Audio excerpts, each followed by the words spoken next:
Hey family, so the word for today is it was a test. Okay, if you go to John 8:31, it says, to the Jews who had believed in him, Jesus said, if you hold to my teachings, you are really my disciples.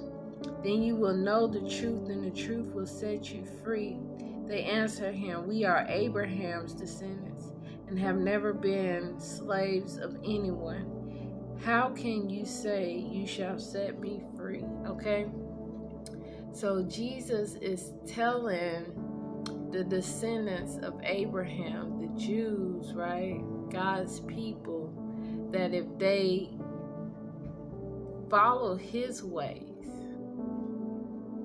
follow his commandments, not God's commandments, his commandments, they will be set free, right? And so God said Jesus was a test. Okay? He was a test to see how much we knew and loved God, right? Because as you can see in this point, Jesus is telling them to do one thing, and they say, but we have already been following Abraham's way. We've been following Abraham's way all this time. Now here you come telling us we have to follow your way in order to be set free, right? And in Numbers 15, a man was put to death for gathering wood on the Sabbath. So if you know God, you know how serious the Sabbath is to him, because he's mentioned it over 100 times in the Bible, how important the Sabbath is to him. But Jesus allowed his men to gather food on the Sabbath, and he also healed on the Sabbath like 3 times. And he made excuses for each time he broke the law, right? So if God, right, if God is so serious about the Sabbath, why would it be okay for Jesus to break the Sabbath, right?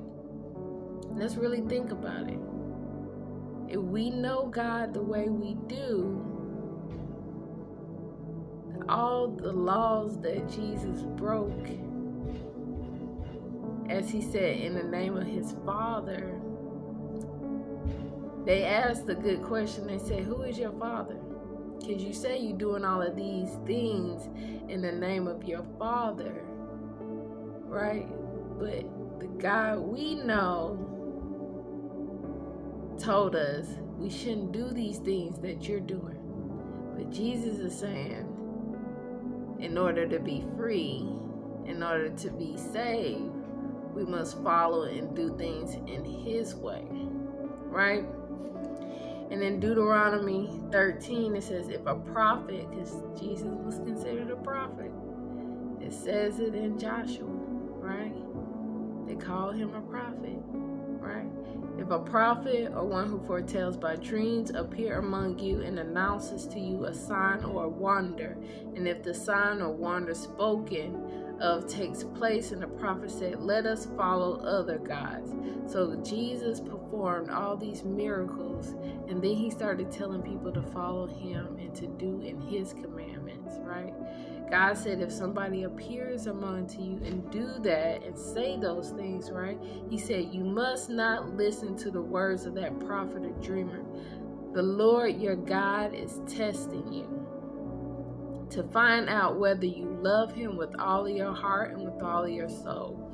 It is the Lord your God you must follow, and him you must revere. Keep his commandments, okay? And obey him. Serve him and hold fast to him. Yeah, hear that? Right?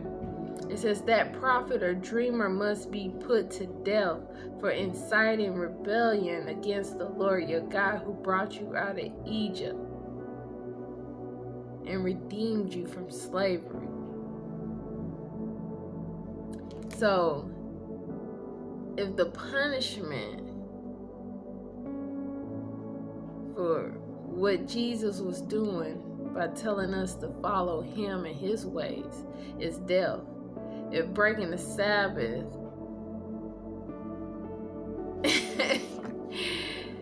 punishment is death, that means Jesus died for his sins, not ours.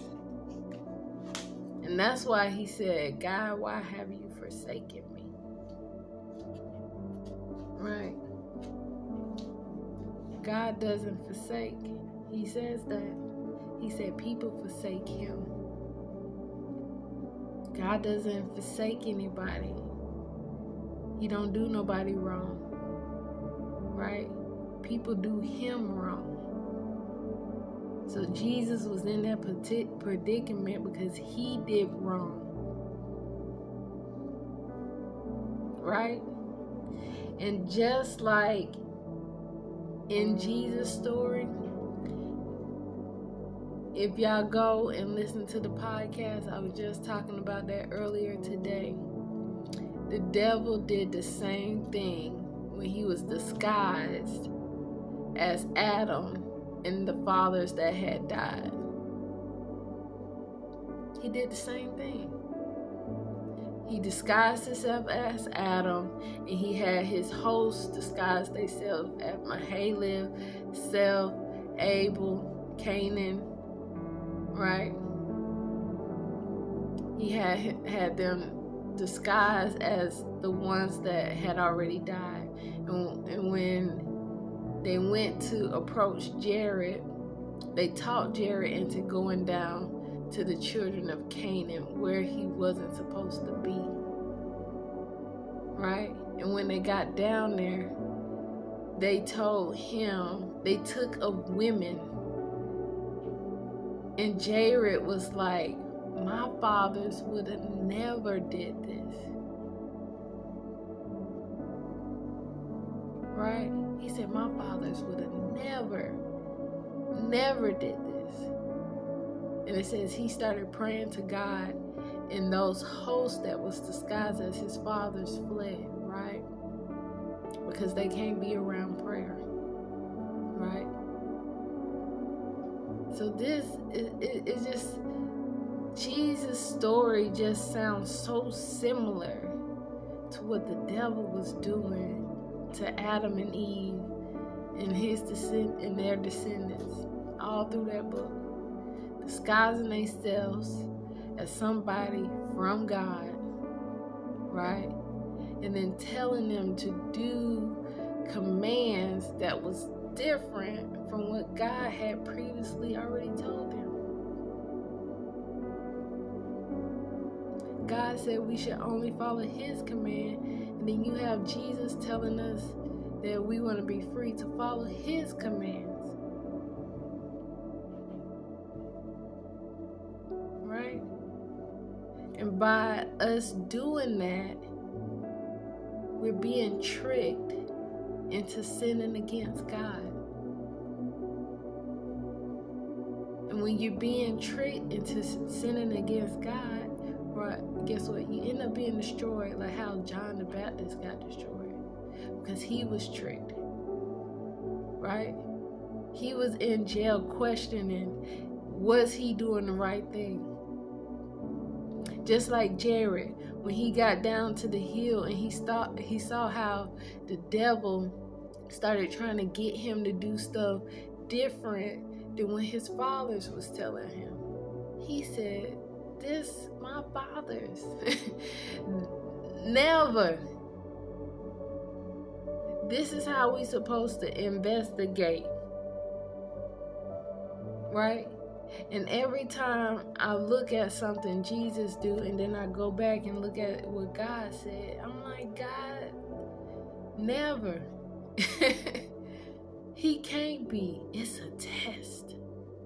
It's a test, family.